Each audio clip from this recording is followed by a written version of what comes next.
Milfs Unprotected, Books 1 through 24, 24-pack, 12 hours of Milf breeding erotica.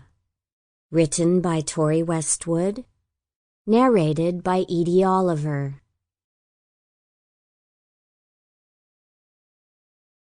Desperately bred by my lodger. Milfs Unprotected 1. My part-time job wasn't occupying me as much as I needed. I'd been a slave to the idea of becoming the model housewife, playing surrogate to our lodger Justin, who would be moving on to a house share with his friend soon. I doted on the 19-year-old a little more than I should, and often had to remind myself he wasn't mine. Peter, my husband, still expected the dinner to be done and the house to be spotless on his return. But after decades of this archaic style of living, I felt like I needed to break the mold and rebel. I needed a change, and somewhere in my fucked-up mind it felt like getting pregnant was the best way to start the process. I knew my husband wouldn't be keen. I could already imagine his response. "But we've got it so good now." Well, I haven't. I blew a jet of air up my face as I stared in the mirror, looking at the woman who stared back. I turned side on and looked at my curves. They were womanly enough, flirting on the verge of curvaceous. My routine at the gym had made sure things never got out of hand, but that was yet another thing that I thought my husband expected of me. I pushed my tits up and let them drop beneath my tight blouse, biting the inside of my lip as I surveyed the scene. I was pretty sure I still had it. I'd sometimes wind up getting looks from the younger guys in the gym, and they definitely weren't innocent glances. Guys at their age are turned on by everything, trust me. And it was at that point that the sinful notion reared its head.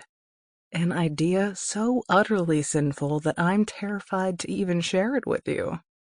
At first I tried to ignore it. I'd busy myself with more housework, compounding the issues that had driven me to this point in the first place.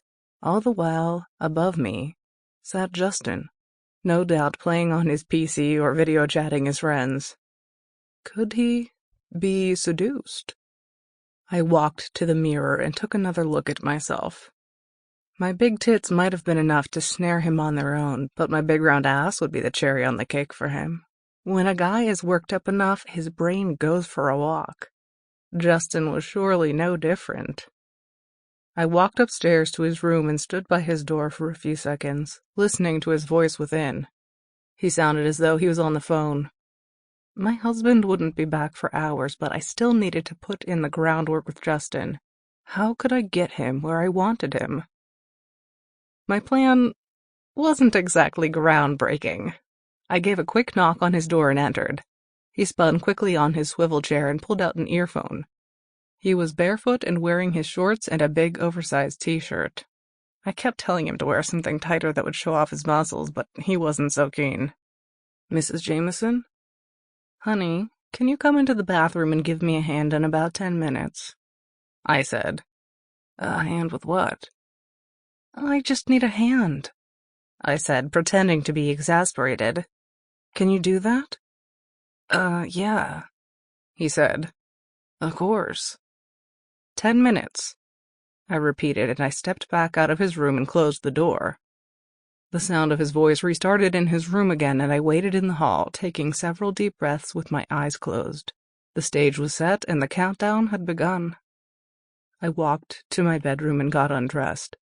I figured that the hard work would be having Justin see me naked, so if I started naked, then that problem was immediately solved. I took off my pants and underwear until I was completely nude, then tossed on my bathrobe and walked along the hall to the bathroom. I took some cleaning products from beneath the basin and started running the shower. Steam spread gradually from the shower cubicle, fogging the mirror that I stared into, trance-like. "Come on, Charlotte," I said, taking a deep breath. "You can do this." I took off the bathrobe and squeezed a hand at my tits, feeling the lust descend on me like a fog. Immediately I felt that same yearning that had driven me here. I felt like a puzzle that needed its last piece to be slotted home. "You've got this," I urged again. Then I took the spray bottle of chemicals into the shower with me, along with a squeegee and a sponge. The bottle was just for show. I idly moved the sponge over the glass until I heard the door open and Justin spoke into the steam-filled room. Sample complete. Ready to continue?